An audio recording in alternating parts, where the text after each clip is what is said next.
Before her wedding, nobody sat her down and said, Beta, you're going to lose your name. Your surname will change. Your daily routine will change. Your relationships will change. And if you're not so careful, you will change too, in ways you never agreed to. Nobody said that. Instead, they said, खुश रहना, जुग जुग जियो, घर संभालना, ससुराल वालों के साथ बना के रखना. And she nodded, because that's what you do. Today I want to have the conversation that nobody had with her.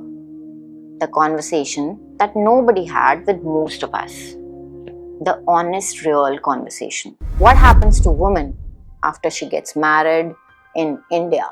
Now let's start with something that gets stressed as her personal choice, but almost never just that.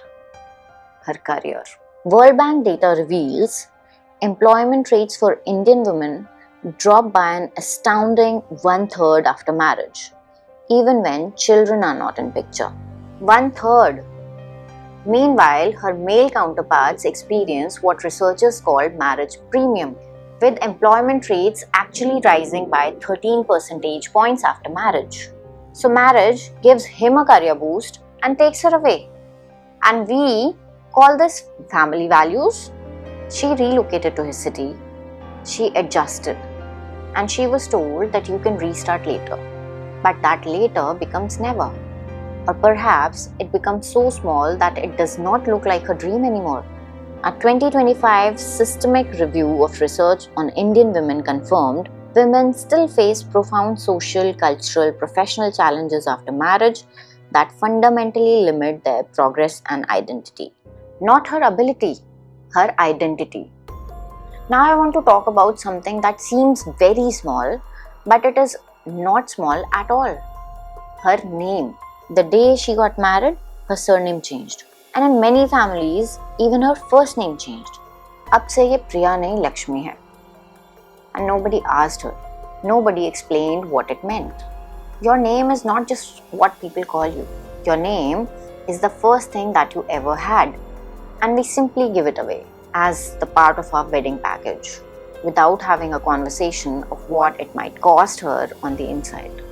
Research on women's identity in India consistently shows that the erasure of a name and identity post-marriage is one of the most underreported and deeply felt losses women experience. And we call it tradition.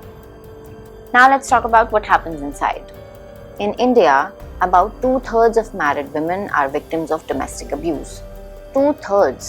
And that number only counts what gets reported, what gets named. Because girls are also taught, adjust करो, compromise करो, घर की इज्जत तुम्हारे हाथ में है, घर की बातें घर पे रहनी चाहिए, ऐसा तो होता रहता है. Research on married women in India shows nearly 33% of married working women have poor mental health, and only 10% of those women ever seek any kind of mental health support.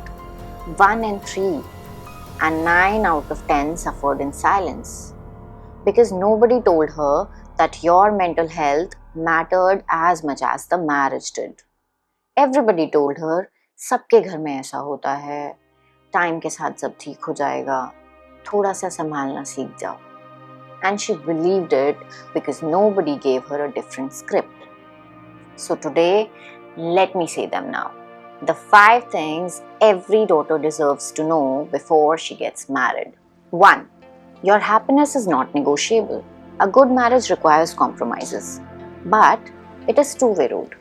If only one person is compromising, it is not compromise. It is submission. And you were not born to submit. You were born to partner. 2. Financial independence is not optional. No matter what, keep your own account, keep your own income, keep your own credit score. Not because you expect divorce, but because financial dependence is the most powerful way a woman loses her ability to leave when she needs to. Women's employment rates drop by 12 percentage points post-marriage in India, even without children. Don't let that be your story without your conscious choice. 3. Your ambitions did not expire at the mandap. Whatever you wanted to be before wedding, the dream is still valid. The degree that you wanted to pursue, the career that you were building, the business that you wanted to start.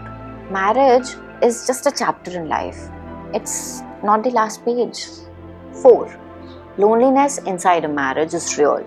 Nobody tells their daughter this. You can be surrounded by a husband, in-laws, relatives, children, and still feel profoundly lonely. This is not ingratitude. This is not weakness. This is something that happens when you lose your friendship, you lose your identity, you lose your previous relationships, you lose your space, and you have nobody to talk to about this. Do not normalize it. Name it. 5. You are allowed to leave. If it is hurting you, you are allowed to leave.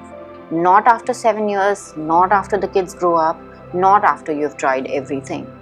If it is consistently, deliberately destroying you, you are allowed to leave right there. And coming home is not weakness. It is one of the bravest things a woman can do in this country. Now, I want to be clear about something. This video is not against marriage. This video is against the version of marriage that was sold to daughters as the only acceptable destination and then delivering it to them without an instruction manual, without a safety net, without a single honest conversation. A good marriage, a real one, looks like where both the people grow together, where her career matters as much as his, where her name, whether she changes it or not, is her choice, where the door is never locked, not by fear, not by money, not by shame, where she is allowed to say I'm not okay without asking to adjust. That marriage exists, but it is built, not assumed, not forced, not inherited. It is built by two people who believed in each other and who were honest with each other from the very beginning. I want to end with this. Somewhere right now, a family is preparing for a wedding. They are buying the lehengas, booking the venues, finalizing the menu. But nobody in that home is sitting with the daughter and saying, Beta, you have the right to be happy. Fully, not adjusted, not compromised, fully happy. So, on their behalf, today I am saying this. To every daughter watching this, you have the right to your career. You have the right to your name. You have the right to your ambitions. You have the right to your mental health. You have the right to leave if it is hurting you. And you have the right to be loved by someone who does not ask you to choose between yourself and the relationship. This is not too much to ask. This is the minimum. And if this is something you needed to hear, share it with the daughter, share it with the mother, share it with the family who is preparing for the wedding and is yet to have that conversation. Drop a comment and let me know what is that one thing that you wished someone had told you before you got married. And subscribe to my channel for psychology, power and truth that takes courage to say out loud. We spend months planning the wedding.